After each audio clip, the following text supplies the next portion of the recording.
Telangana PCC chief గా మహేష్ కుమార్ గౌడ్ ను అధిష్టానం నియమించింది. ఈ మేరకు కాంగ్రెస్ అధిష్టానం అధికారికంగా ఉత్తర్వులు జారీ చేసింది. ప్రస్తుతం వర్కింగ్ ప్రెసిడెంట్ గా మహేష్ కుమార్ గౌడ్ ఉన్నారు.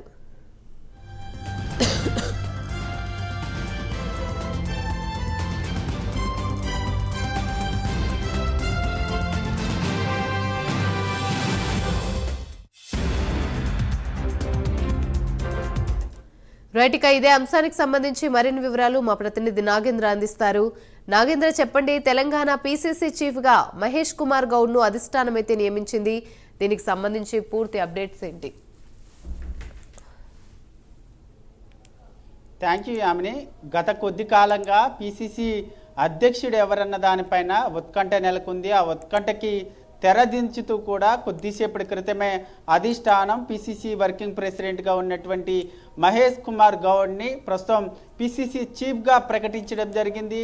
ఒక్కసారిగా ఇప్పటి వరకు కూడా పీసీసీ చీఫ్కి సంబంధించినటువంటి అంశంలో నేతలందరూ కూడా ఆ ప్రకటన ఎప్పుడు వస్తుందంటూ కూడా ఆశగా ఎదురు చూస్తున్నటువంటి నేపథ్యంలో మరికొద్ది గంటల్లోనే వినాయక చవితి అనగా మరికొద్ది గంటల ముందే పీసీసీ చీఫ్గా మహేష్ కుమార్ గౌడ్ పేరుని ప్రస్తుతం ఏఐసీసీ ప్రకటించినటువంటి పరిస్థితి అయితే కనిపిస్తుంది. ముఖ్యంగా పీసీసీ చీఫ్కి సంబంధించినటువంటి రేసులో ముందు నుంచి కూడా బీసీ సామాజిక వర్గానికే అధ్యక్ష పదవిని అప్పచెపుతారు. ఆ రేసులో ప్రధానంగా మహేష్ కుమార్ గౌడ్తో పాటు మరొక వైపు ప్రచార కమిటీ చైర్మన్గా ఉన్నటువంటి మదియాస్కి ఇద్దరి మధ్య తీవ్ర పోటీ నెలకొంది. అయినప్పటికీ అధిష్టానం మాత్రం పూర్తిగా మహేష్ కుమార్ గౌడ్ వైపు మొగ్గి చూపింది. దానిలో భాగంగానే ఆయన పీసీసీ చీఫ్గా ప్రకటించినటువంటి పరిస్థితి ఉంది. ఎందుకంటే ఒకవైపు తెలంగాణ కాంగ్రెస్లో విద్యార్థి దశ నుంచి మహేష్ కుమార్ గౌడ్ ఎన్ఎస్ఏ రాష్ట్ర అధ్యక్షుడిగా, అదేవిధంగా విద్యార్థి విభాగం నుంచి కూడా కాంగ్రెస్ పార్టీలో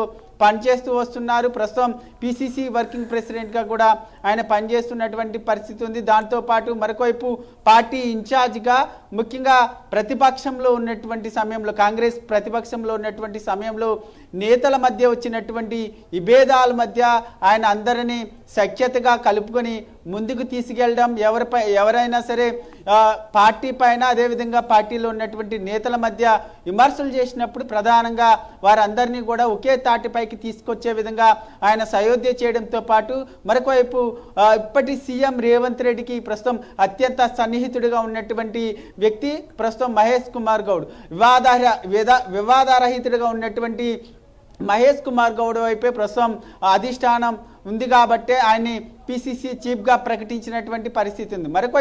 మరొక బీసీ నేత అయినటువంటి మదియాస్కి వైపు కూడా చివరి వరకు కూడా ఆయన రేసులో ఉన్నప్పటికీ రాష్ట్ర కాంగ్రెస్ నేతలంతా కూడా ప్రస్తుతం మహేష్ కుమార్ గౌడ్కి సంబంధించినటువంటి పేరునే ప్రతిపాదించడంతో ప్రస్తుతం అధిష్టానం అయితే పీసీసీ వర్కింగ్ ప్రెసిడెంట్గా ఉన్నటువంటి ప్రస్తుతం పీసీసీ చీఫ్గా ప్రకటించినటువంటి పరిస్థితి ఉంది. ముఖ్యంగా కొద్ది రోజుల క్రితమే కాశ్మీర్ ఎన్నికల ప్రచారంలో ఉన్నటువంటి రాహుల్ గాంధీని సైతం ముఖ్యంగా మదియాస్కి కలవడం జరిగింది. కలిసిన తర్వాత ఏమైనా మదియాస్కి రేసులోకి వస్తారేమో అనేటటువంటి అంచనాలు కూడా ఉన్నప్పటికీ అధిష్టానం మాత్రం అనూహ్యంగా మహేష్ కుమార్ గౌడ్ పేరుని ప్రకటించినటువంటి పరిస్థితి కనిపిస్తుంది. ముఖ్యంగా ఇప్పటి వరకు కొద్దిసేపటి క్రితం వరకు కూడా గాంధీ భవన్ వర్గాలు సైతం గాంధీ భవన్లో రేపు వినాయక చవితికి సంబంధించినటువంటి ఉత్సవాలని పీసీసీ వర్కింగ్ ప్రెసిడెంట్గా మహేష్ కుమార్ గౌడ్ దంపతులు ప్రత్యేకంగా పూజలు చేస్తారంటూ కూడా గాంధీ భవన్ వర్గాలు చెప్పినటువంటి పరిస్థితి.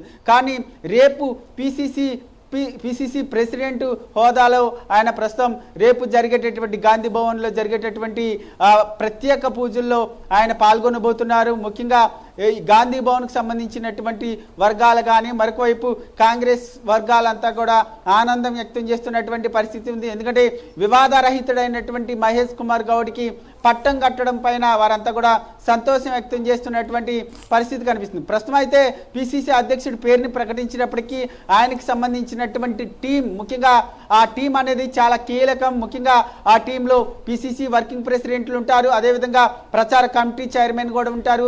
ఆ ప్రచార కమిటీ కానీ మరొకవైపు పీసీసీ వర్కింగ్ ప్రెసిడెంట్లను ఎప్పుడు ప్రకటిస్తారన్నది మాత్రం చూడాలి. ఎందుకంటే ఈయనతో పాటు మరొకవైపు పీసీసీ వర్కింగ్ ప్రెసిడెంట్ల రేసులో మరికొంతమంది నేతలు ఉన్నారు. దాంట్లో ప్రధానంగా అంజన్ కుమార్ యాదవ్, ప్రస్తుతం పీసీసీ వర్కింగ్ ప్రెసిడెంట్గా కొనసాగుతున్నటువంటి అంజన్ కుమార్ యాదవ్తో పాటు మరొకవైపు ఫిరోజ్ ఖాన్, అదేవిధంగా మహేష్ మహిళా అధ్యక్షురాలుగా ఉన్నటువంటి సునీతారావుతో పాటు మరొకవైపు రోహన్ రెడ్డి, అదేవిధంగా ప్రస్తుతం పిసిసి పదవిని ఆశించినటువంటి అడ్లూరు లక్ష్మణ్ కూడా ప్రస్తుతం వర్కింగ్ ప్రెసిడెంట్ రేసులో ఉన్నటువంటి పరిస్థితి అయితే కనిపిస్తుంది. మరొకవైపు ప్రచార కమిటీ చైర్మన్ గా దాదాపు జగ్గారెడ్డి పేరు ఖరారైనట్లయితే వార్తలు వినిపిస్తున్నాయి. ఈరోజు పిసిసి అధ్యక్షుడిని ప్రకటించినటువంటి నేపథ్యంలో మరొక 4-5 రోజుల్లోనే పూర్తి స్థాయిలో టీంని ప్రకటించేటటువంటి అవకాశం అయితే కనిపిస్తుందని చెప్పలేమని. Right, thank you Nagendra.